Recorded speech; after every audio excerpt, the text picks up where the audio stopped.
écologique aussi pour la planète et plus pratique pour les clients. La Ville de Montréal a dévoilé aujourd'hui sa nouvelle politique sur l'industrie du taxi.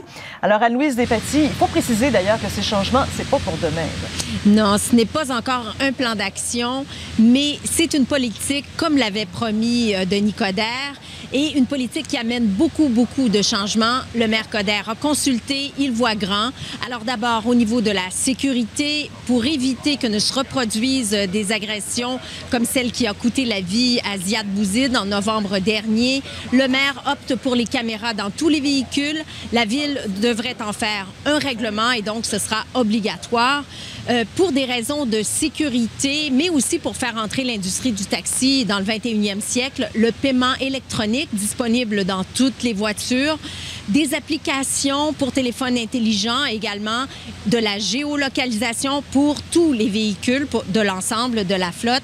Et à plus long terme, on va aller vers l'électrification de la flotte en entier et ultimement, ce sera une couleur pour toutes les voitures taxis, comme c'est le cas de grandes villes comme New York.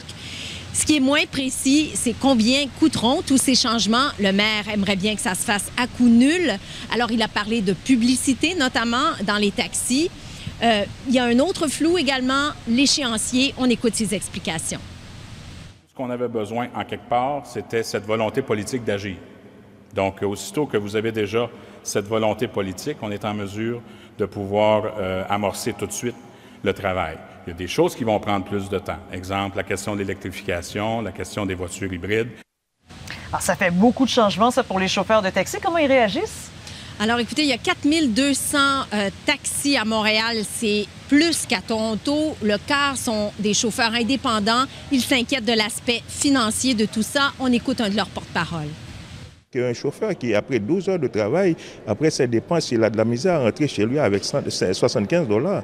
Donc, c'est très en dessous du salaire minimum. Donc ça, il faut qu'il en tienne compte.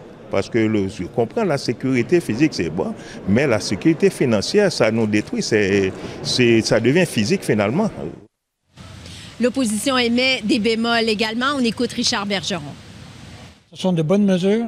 Ce qui manque, c'est peut-être des objectifs à la fois quantitatifs, notamment en termes financiers, et un échéancier. Quels seront les délais de mise en vigueur de ces divers éléments de la politique?